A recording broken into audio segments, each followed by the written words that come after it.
Good morning, everyone. Welcome to Coffee Shop Thursday. Grab your cup of coffee, take a big sip. Mmm. Oh, yeah. Good stuff. Good stuff. Hey, you know what we need to do today? We need to take seriously the alternate psalm reading that we have for this coming Sunday. It's one that's so important that it is found across all three, all three cycles of the church year on either the third or the fourth Sunday in Advent. And you know what it is? You probably know what it is. It's Mary's Magnificat. A psalm reading? Yeah, it's actually a psalm. And not one of the psalms that we have in the Bible, but a psalm in the Bible. It's a powerful statement that, we kind of overlook it. I did a little deeper diving into it this year just to try to dig a little bit more out of it. And what I found is pretty amazing. It's Luke, the first chapter, verses 46 through 55. Now, the context is this poor peasant girl from Nazareth has gone to visit her cousin in another poor peasant town, her cousin Elizabeth, who is harboring John the Baptizer in her belly. She's pregnant with John. And when she sees Mary, she bursts into song. And now Mary responds because Elizabeth has called Mary the most blessed woman ever because she's bearing the Savior of the world. Whoa. And this is what Mary responds with the Magnificat. Now, I didn't know that these sets of words that Mary sings, they are the longest set of words that are spoken by a woman in the New Testament. Yeah, that's the longest ongoing speech, so to speak, or psalm or song, whatever you want to call it, that is spoken by a woman in the New Testament. And it's it shows that Mary knew her words because it's embedded with the words of some Old Testament prophetic women: Miriam, Hannah, Judith, Deborah. These words also comprise one of the oldest Advent hymns of the early church.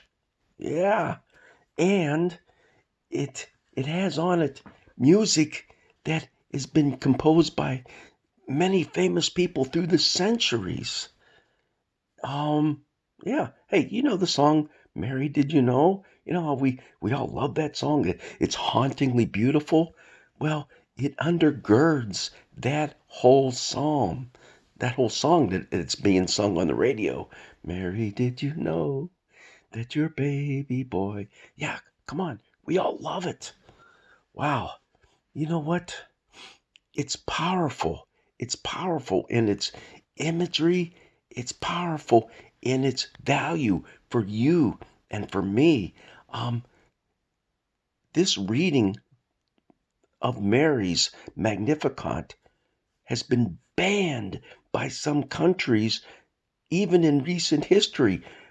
Britain banned it from being spoken in India when there was a lot of unrest in that country when India was still under British rule. Yeah, you go to Argentina, it was banned by the ruling powers because all these women complaining about their kids suddenly disappearing. They were posting the words to the Magnificat all over the countryside. So it was banned because it was considered subversive. Oh, wow. So what is in this that makes it so testy that people and powerful entities can't stomach it? Well, let's read it first and then we'll talk about it just briefly. And Mary said, "My soul magnifies the Lord, and my spirit rejoices in God my Savior, for he has looked with favor on the lowliness of his servant. Surely from now on all generations will call me blessed, for the mighty one has done great things for me, and holy is his name." Now, get what comes next. His mercy is for those who fear him from generation to generation. He has shown strength in his arm. He has scattered the proud in the thoughts of their hearts. He has brought down the powerful from their thrones and lifted up the lowly. He has filled the hungry with good things and sent the rich away empty.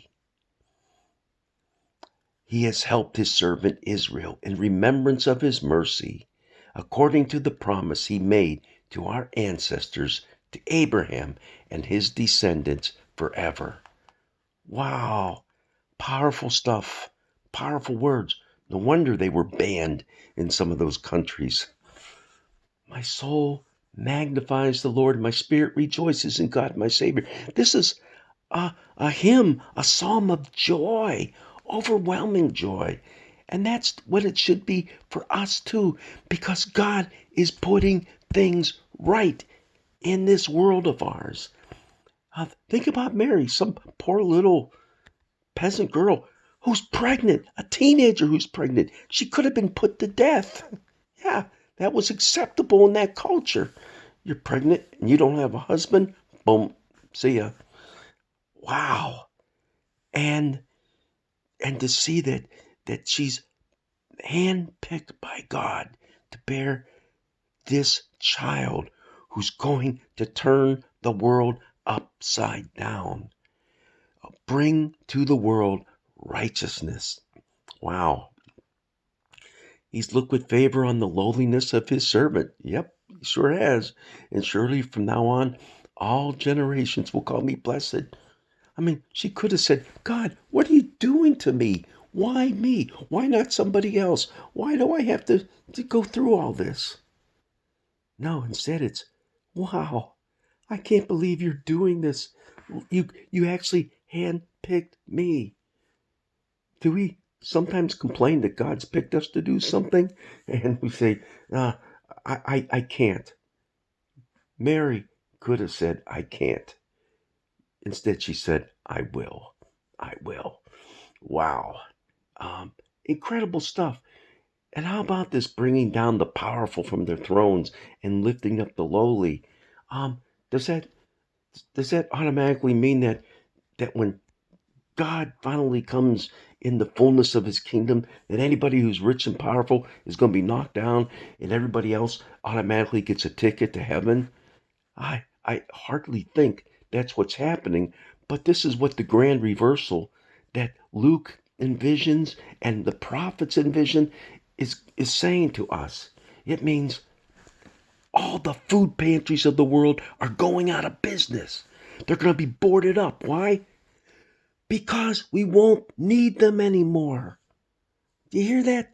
We won't need them anymore. Everybody is going to have enough of everything. We're all going to be playing on the same level field. You know, it's amazing to think that you won't have little kids standing in line, begging for toys because they know there's not going to be anything under the tree for them at, at Christmas time. So they give their list to Santa, and then they go home and cry themselves to sleep. Yeah. Well, of course, that's toys, but how about crying themselves to sleep because they have nothing to eat either? Ah, what a powerful statement of a world. Oh, wait a minute. That's not the world we live in. We still live in a world of inequities.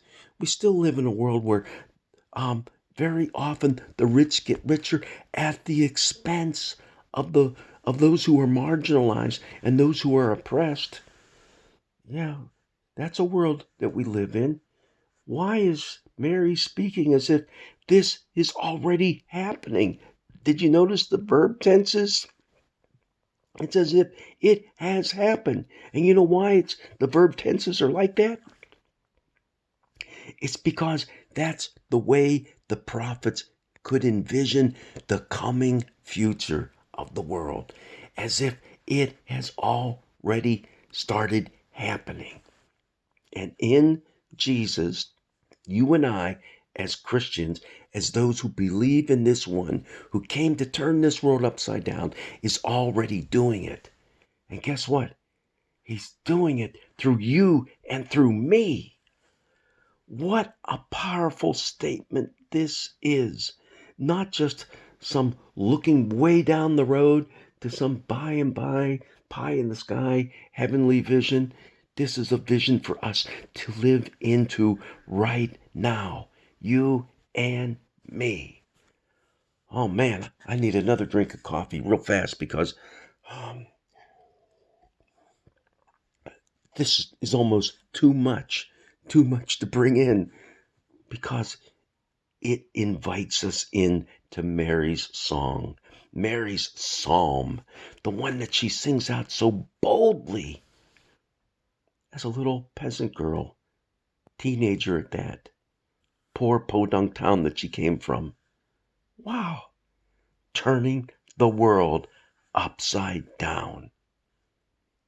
She was doing it. You and I are called to do it as well. God's blessings be with you. And you know what?